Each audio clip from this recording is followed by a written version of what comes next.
अस्सलाम वालेकुम friend, I am Mohammad Umar Khan and welcome to the ocean of knowledge YouTube channel. दोस्तों आज एक नई वीडियो के साथ हाजिर हो और इंशाल्लाह आज के इस वीडियो में आप लोगों को बताऊंगा कि आप लोग किस तरह रोमानिया का ट्रांजिट वीज़ा अप्लाई कर सकते हो और इसके लिए कौन कौन से डॉक्यूमेंट्स चाहिए।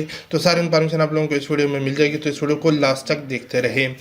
तो सबसे पहले आप लोगों को बताना चाहता हूँ कि रोमानिया का ट्रांजिट वीज़ा क्यों आप लोगों ने अप्लाई करना होता है और इसकी ज़रूरत क्या पड़ती है।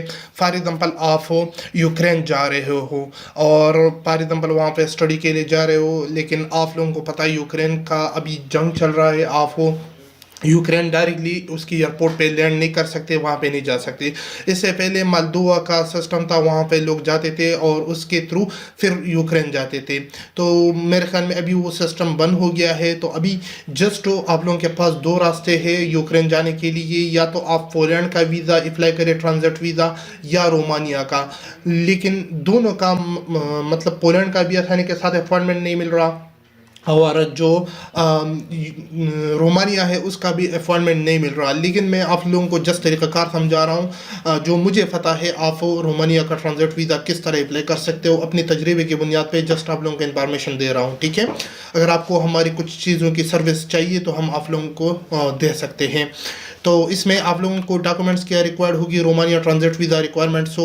आप लोगों का ईमेल आईडी चाहिए होगा जो कि आप खुद ये काम कर सकते हो। मैं आप लोगों को वेबसाइट भी बताऊंगा, यही वेबसाइट है official ministry of foreign affair Romania का वेबसाइट है।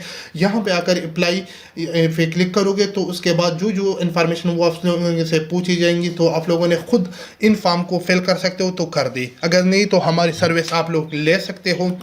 स्क्रीन के ऊपर जो व्हाट्सअप नंबर आप लोगों को ये शो हो रहा है, आप लोगों ने इस व्हाट्सअप नंबर पे मुझसे राबिता करना है और इंशाल्लाह मैं आप लोगों के लिए ये प्रोसेस कर सकता हूँ। लेकिन याद रखिए हमारी कुछ सर्विस चार्जेस होगी जो कि मैं अभी वीडियो के अंदर आप लोगों को बताऊँगा, ठीक है।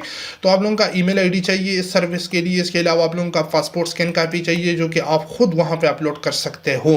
लेकिन ये उन लोगों के लिए है जो हमारी सर्विस लेना चाहते हैं, ठीक है। तो उसके लिए आप लोगों ने पासपोर्ट साइज पिक्चर प्रोवाइड करना होगा। इसके अलावा resident card of the country. For example आप किसी और कंट्री में जा रहे हो, आप लोग रोमानिया से ट्रांजिट लेना चाहते हो, ट्रांजिट वीज़ा लेना चाहते हो, तो उसके लिए आप लोगों ने अपना जो रेजिडेंट कार्ड है वो हमें सेंड करना होगा, ठीक है, टू साइड। इसके अलावा वैलिड टिकट टू डेस्टिनेशन, आप लोगों के पास टिकट्स होना चाहिए। फॉर एग्जांपल जो भी कंट्री में आप जा रहे हो, ये जस्ट बुकिंग भी हो सकता है या कंफर्म टिकट्स भी हो सकता है, वो टोटली आप लोगों के ऊपर डिपेंड करता है। लेकिन आप हमें जो टिकट्स थे वो प्रोवाइड करोगे। फॉर एग्जाम्पल आप यूक्रेन जा रहे हो, ठीक है, या आप लोगों फॉर एग्जाम्पल रोमानिया का जो टिकट्स है वो शो कर सकते हो। रोमानिया से फिर बाय रोड यूक्रेन जा रहे हो तो इस तरह भी कर सकते हो, ठीक है। तो रोमानिया का जो टिकट्स रिजर्वेशन वगैरह है वो हम आप लोगों के लिए तैयार कर सकते हैं और आप खुद भी कर सकते हो, ठीक है। रिजर्वेशन हम इसमें भी आप लोगों की हेल्प कर सकते हैं। इसके अलावा स्मार्ट कार्ड हो या शनाख्ती कार्ड का भी आप लोगों का चाहिए होगा। इसके अलावा यूनिवर्सिटी नेम, जो यूनिवर्सिटी के मुताबिक डॉक्यूमेंट्स होंगी वो आप हमें प्रोवाइड करोगे, ठीक है। और उसमें फ़ोन नंबर, यूनिवर्सिटी का एड्रेस, ताकि इस एप्लीकेशन के अंदर हम डाल सके। इसके अलावा आप लोगों का फादर, मदर और वाइफ नेम ये ऑप्शनल है, ये अगर आप वहाँ पर डालोगे या नहीं डालोगे, लेकिन अगर आप डालना चाहते हो तो डाल दे, ठीक है। इसके अलावा complete address we are living, वहाँ यूक्रेन का भी कंप्लीट एड्रेस चाहिए होगा, पाकिस्तान का भी कंप्लीट एड्रेस चाहिए होगा और वहाँ ऑनलाइन आप लोगों ने इसको भी वहाँ पे फिल करना होता है, ठीक है।